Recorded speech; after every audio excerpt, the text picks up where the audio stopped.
शहर बोल रहा हूं। मैं मुझ में समाहित कई ऐतिहासिक चीजों के लिए पूरी दुनिया में प्रसिद्ध हूं।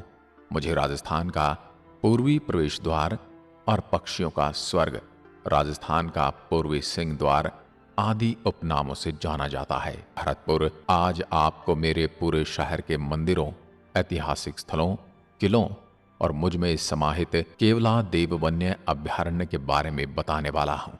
मेरे यहाँ की ब्रज होली इतनी धूमधाम से मनाई जाती है कि मेरे चर्चे देश विदेश तक हैं। मेरे यहाँ की ब्रज होली का बम नृत्य आप देखेंगे तो देखते ही रह जाएंगे।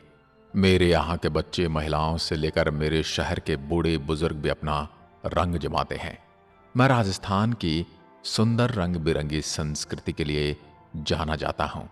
मेरे यहाँ के लोग भगवान कृष्ण के ज्यादा दीवाने हैं। उन्हें अपने नृत्य गाजे बाजे के साथ मोहित करते हैं और भगवान की भक्ति करते हैं। मेरे इस शहर का नाम भगवान श्री रामचंद्र जी के भाई भरत के नाम पर रखा गया था और इनके दूसरे भाई लक्ष्मण यहाँ के राज परिवार के कुल देवता के रूप में पूजे जाते हैं। ये सब बातें मैं आपको आगे विस्तार से बताने वाला हूँ। आपको बता दूं, मैं राजस्थान की राजधानी जयपुर से 180 किलोमीटर, अजमेर से करीब 310 किलोमीटर, वहीं भारत की राजधानी नई दिल्ली से करीब 200 किलोमीटर की दूरी पर बसा हुआ हूं। मैं अपनी सीमा साझा करता हूं अलवर, दौसा, करौली और धौलपुर से। साथ ही मेरे 2 राज्यों की सीमा हरियाणा और उत्तर प्रदेश के साथ भी लगती है। मैं अगर मेरे क्षेत्र की बात करूं तो मैं 5066 वर्ग किलोमीटर में फैला हुआ हूं। मैं भरतपुर, मेरे यहाँ के इंटरेस्टिंग फैक्ट के बारे में बात करूं तो मुझ में ही राजस्थान की सबसे पहली सहकारी बैंक 1904 में मेरे यहाँ पर ही स्थापित की गई थी।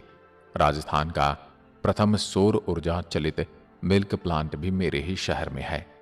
मेरे क्षेत्र की सांसी जनजाति सर्वाधिक मेरे ही शहर में पाई जाती है।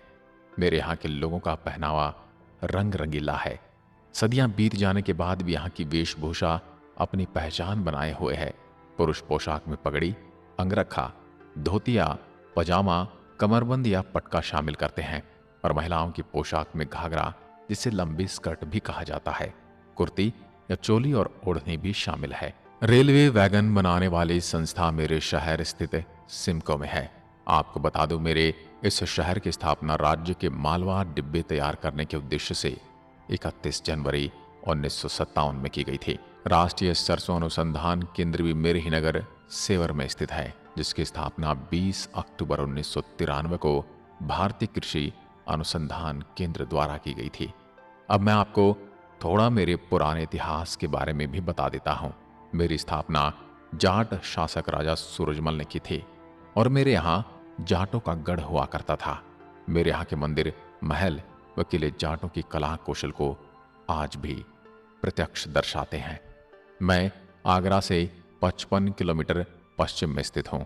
लगभग 1733 ईस्वी में स्थापित यह मेरा शहर कभी भूतपूर्व भरतपुर रियासत की राजधानी हुआ करता था। मेरे शहर की बात की जाए तो मेरी स्थापना ठाकुर चूड़ामन सिंह जाट ने की थी, लेकिन बाद में मेरे मुख्य शासक राजा सूरजमल ने मुझे सजाया और संवारा। मेरे नगर की शोभा बढ़ाने तथा राजधानी को सुंदर तथा शानदार महलों से अलंकृत करने का कार्य राजा सूरजमल जाट ने किया, जो भरतपुर का सर्वश्रेष्ठ शासक था। 1803 में लॉर्ड लेक ने मेरे किले को घेर डाला। मेरे समयकाल में परिवर्तित प्रदेश में आगरे तक राजा जवाहर सिंह का राज्य था। किले की स्थूल मिट्टी की दीवारों को तोप के गोलों से टूटता ना देख लॉर्ड लेक ने इसकी नींव में बारूद भरकर इसे उड़ा दिया। इस युद्ध के पश्चात मेरी रियासत अंग्रेजों के अधिकार क्षेत्र में आ गई। देश की आजादी के बाद 1949 में मुझे राजस्थान राज्य का अंग बना दिया गया। अब मैं आपको मेरे पर्यटक स्थलों की सैर करवाता हूं। मैं भरतपुर, अगर बात करूं मेरे यहाँ के प्रसिद्ध टूरिस्ट प्लेसेस की, तो सबसे पहले आता है Keoladeo national park. Keoladeo national park को मेरे नाम भरतपुर बर्ड सेंचुरी के नाम से भी जाना जाता है। यह पार्क मेरे भरतपुर शहर में घूमने की दृष्टि से सभी अच्छे पर्यटकों में से एक है। मैं हजारों पक्षियों की शरण स्थली भी हूँ। केवलादेव राष्ट्रीय उद्यान, जिसे पहले भरतपुर राष्ट्रीय उद्यान के नाम से जाना जाता रहा है। अगर आप पक्षी प्रेमी हैं तो मेरा केवलादेव राष्ट्रीय उद्यान आपके लिए ही है। मेरा ये नेशनल पार्क पक्षियों की 230 से अधिक प्रजातियों का घर है। अगर आप मेरे शहर की यात्रा करने की सोच रहे हैं तो मैं भरतपुर आपको आमंत्रित करता हूं। तो मैं आपको बता दूं कि सर्वप्रथम आपको मेरे यहां स्थित केवलादेव नेशनल पार्क में अवश्य घूमना चाहिए। मुझ में स्थित बर्ड सेंचुरी को देखने के लिए लोग विदेशों से आते हैं। सर्दियों में यहां ज्यादा रौनक रहती है, लेकिन इस वक्त यहां कई रंग बिरंगे पक्षी प्रवासियों का आगमन होता है। यहां करीब 300 से अधिक प्रजातियों के पक्षी हैं, जिसमें आपको छोटे बतख से लेकर जंगली बतख, बैंगस, सोवेलर्स, पिनटेल बतख, सामान्य बतख और लाल कलगी वाली बतख तक देखने को मिलेगी। मेरे इस विहार का नाम मेरे आराध्य प्रभु केवलादेव शिव मंदिर के नाम पर रखा गया था। यह मंदिर मेरे केवलादेव पक्षी विहार में ही स्थित है। अब यहां से आगे चले तो मैं आपको ले चलता हूं मेरे यहां स्थित लोहागढ़ किले में।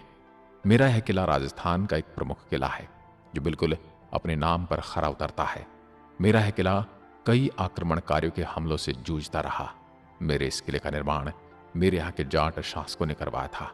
मेरे शासक महाराजा सूरजमल ने अपने धन का इस्तेमाल हमेशा से अच्छे उद्देश्य के लिए किया, जिसका जीता जागता उदाहरण मेरा लोहागढ़ किला है। मेरा यह किला वास्तुकला का एक सर्वोत्तम उदाहरण भी है। मेरे इस किले के दोनों तरफ मजबूत दरवाजे, जिनमें नुकीली लोहे की सलाखें लगाई गई हैं। मेरे उस समय काल में तोपों तथा बारूद का प्रचलन अत्यधिक था, जिससे किलों की मजबूत से मजबूत दीवारों को आसानी से ढहाया जा सकता था। इसलिए पहले किले की चौड़ी चौड़ी मजबूत पत्थर की ऊंची ऊंची प्राचीरें बनाई गई। मेरे इस लोहागढ़ के किले में कोठी खास, महल खास, रानी किशोरी और रानी लक्ष्मी की महल का शिल्प दर्शनीय है। इसके अलावा गंगा मंदिर, राजेश्वरी मंदिर, बिहारी जी का मंदिर, इनके भी दर्शन करके जरूर आना। मेरा किला लोहागढ़ का अर्थ है लोहे का किला। मेरे इस किले का निर्माण मूल रूप से मेरे महाराजा सूरजमल ने 19 फरवरी 1733 में करवाया था। मेरा यह किला भारत का एकमात्र अजय दुर्ग है। लेकिन एक बात तो मैं भी मानता हूं कि मेरे इस किले की ताकत और भव्यता अद्भुत है। मेरे इस भव्य किले के अंदर महत्वपूर्ण स्थान हैं जिन्हें आप अवश्य देख कर आना।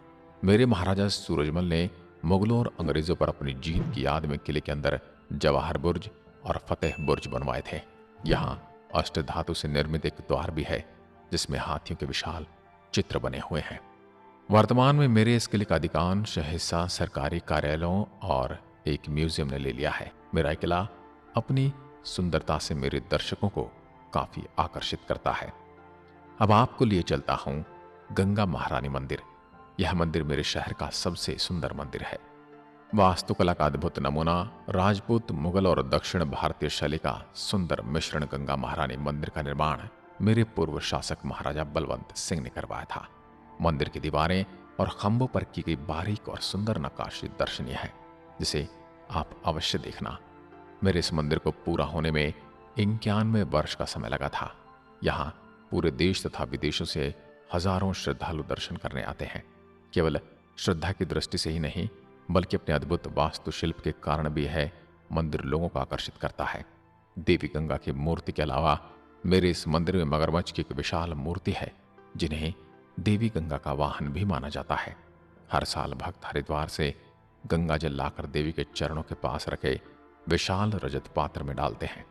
माना जाता है कि जब देवी गंगा अपने दिव्य आशीर्वाद से जल में डालती है, तब यह जल भक्तों के बीच प्रसाद के रूप में बांटा जाता है। आप मेरे इस शहर में आ रहे हैं तो यहां पर जाना ना भूलें। अब चलते हैं मेरे प्रभु बांके बिहारी मंदिर। मेरे प्रभु का यह मंदिर भारत के सबसे प्रसिद्ध मंदिरों में से एक है। माना जाता है कि यहां भगवान कृष्ण भक्तों की सभी आकांक्षाओं को पूर्ण करते हैं। मेरे शहर का बांके बिहारी मंदिर भारत के उन मंदिरों में से एक है जहां हमेशा सैकड़ों लोगों की भीड़ लगी रहती है। आरती से पहले भगवान की प्रतिमा को वस्त्र और आभूषणों से सजाया जाता है। मुख्य कक्ष के बाहर बरामदे की दीवारों पर भगवान कृष्ण के बचपन को दर्शाते चित्र देखे जा सकते हैं। मेरे यहाँ उत्तर प्रदेश के शहर भी नजदीक पड़ते हैं, इसलिए वहां से भी मेरे प्रभु के दर्शन को श्रद्धालु आते हैं। आप भी मेरे ठाकुर जी के दर्शन करना ना भूलें। अब मैं आपको लिए चलता हूं भगवान श्री राम के छोटे भाई लक्ष्मण जी के मंदिर। लक्ष्मण मंदिर का निर्माण महाराजा बलवंत सिंह ने 1870 में करवाया था। उनके पिता महाराजा बलदेव सिंह श्री संत दास के संपर्क में आए और तब उन्होंने इस मंदिर की नींव रखी। श्री संत दास लक्ष्मण जी के भक्त थे और जीवन पर्यंत उनके प्रति समर्पित रहे। इस मंदिर की नींव रखने के बाद महाराजा बलदेव सिंह ने बलवंत सिंह को अपने उत्तराधिकारी के रूप में घोषित कर दिया। मंदिर को पूरा कराने का श्रेय महाराजा बलवंत सिंह को जाता है। मेरे नगर के मध्य में 2 लक्ष्मण मंदिर मौजूद हैं, जिनमें से एक मंदिर लगभग 4 शताब्दी पुराना है, जबकि दूसरा लगभग 300 वर्ष पुराना है। मेरे इस मंदिर के मुख्य गर्भगृह में लक्ष्मण जी और उर्मिला जी की प्रतिमाएं स्थापित हैं। इनके अलावा भगवान राम, शत्रुघ्न और भरत तथा हनुमान जी की छोटी मूर्तियां भी हैं, जिनके दर्शन भी आप अवश्य करें। ये सभी प्रतिमाएं अष्ट धातु से बनी हैं। मेरे शहर में स्थित यह मंदिर बड़ी सुंदरता के साथ संगमरमर और बलुआ पत्थर से बनाया गया है। मेरा यह मंदिर पत्थरों पर की गई सुंदर नक्काशी के लिए प्रसिद्ध है।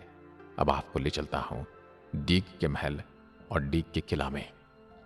मेरे शहर से 34 किलोमीटर उत्तर में डीग नामक बागों का खूबसूरत नगर है। मेरे यहाँ के मुख्य आकर्षणों में मनमोहक उद्यान, सुंदर फवारा और भव्य जल महल शामिल है। यह शहर बड़ी संख्या में पर्यटकों को अपनी ओर खींचता चला जाता है। डीग के राजमहलों में निर्मित गोपाल भवन का निर्माण सन 1780 में किया गया था। सुंदर बगीचों से सजे इस भवन से गोपाल सागर का नजारा देखा जा सकता है। भवन के दोनों ओर 2 छोटी इमारतें हैं, जिन्हें सावन और भादव भवन के नाम से पुकारा जाता है। मेरे शहर के आसपास घूमना तब तक अधूरा है जब तक आप डीग का किला नहीं देख लेते।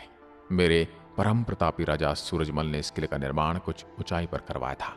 मेरे किले का मुख्य आकर्षण यहाँ की घड़ी मीनार है, जहां से न केवल पूरे महल को देखा जा सकता है, बल्कि नीचे शहर का नजारा भी लिया जा सकता है, जिसके ऊपर एक बंदूक रखी है जो आगरा किले से लाई गई थी। खाई, ऊंची दीवारों और द्वारों से घिरे इस किले के अवशेष मात्र ही देखे जा सकते हैं। अब बात करते हैं मेरे ब्रज महोत्सव के बारे में। मेरे यहाँ मनाया जाने वाला यह त्योहार बहुत ही प्रसिद्ध है और पवित्र त्योहार है। यह त्योहार मार्च महीने में मनाया जाता है, जिसमें सभी जाति के लोग भगवान कृष्ण के अनंत समर्पण का त्योहार मनाते हैं। इस त्योहार की खासियत यह है कि इसमें रासलीला नृत्य होता है। इस खास मौके पर लोग बाणगंगा नदी के पवित्र जल से स्नान करते हैं। अगर आप मार्च महीने में मुझे देखने आते हैं, आप आनंदित महसूस करेंगे और यह दृश्य कभी भी भूल नहीं पाएंगे। हाँ, मैं बात करूं मेरे यहाँ के स्वादिष्ट भोजन नाश्ते की, तो मेरे यहाँ पर विशिष्टता या जीवंत खाद्य संस्कृति नहीं है, लेकिन इसके बाद भी आपको यहाँ पर लोकप्रिय राजस्थानी व्यंजनों के साथ यहाँ के खास व्यंजनों में प्याज कचौरी, मावा कचौरी, आलू की सब्जी और कई ऐसे खाद्य पदार्थ शामिल हैं जिनका स्वाद आप कभी भूल नहीं पाएंगे। मेरे सुंदर शहर को देखकर आप जरूर प्रसन्न होंगे और यहाँ आने का मन अवश्य बना रहेगा। तो आपको बता दूं, मेरे शहर आने के लिए, मेरे सुंदर शहर को देखकर आप प्रसन्न हुए होंगे और यहाँ आने का आपका मन जरूर बना होगा। तो मैं आपको बता दूं, मेरे शहर आने के लिए अपने आसपास के प्रमुख शहरों से सड़क और रेल के माध्यम से अच्छी तरह से मैं जुड़ा हुआ हूँ। दिल्ली मुझसे 200 kilometre, Agra 60 kilometre, Jaipur 180 kilometre पड़ता है। वहीं आप बड़े शहरों से आने वाली ट्रेन भी पकड़ सकते हैं। मैं कई राष्ट्रीय राजमार्गों के माध्यम से इन सभी प्रमुख शहरों से जुड़ा हुआ हूँ। अगर आप हवाई जहाज से मेरे यहाँ की यात्रा करना चाहते हैं तो बता दूं कि यहाँ के लिए सीधी कनेक्टिविटी उपलब्ध नहीं है। मेरे शहर का निकटतम हवाई अड्डा आगरा में स्थित है, जो मुझसे 50 किलोमीटर की दूरी पर है। साथ ही यदि आपने कभी मेरे शहर का भ्रमण किया तो कमेंट में लिखकर जरूर बताएं कि आपने क्या क्या देखा, और मेरी सुंदर आत्मकथा को लाइक करना ना भूलें। आज की वीडियो में बस इतना ही। जय हिंद, जय भारत।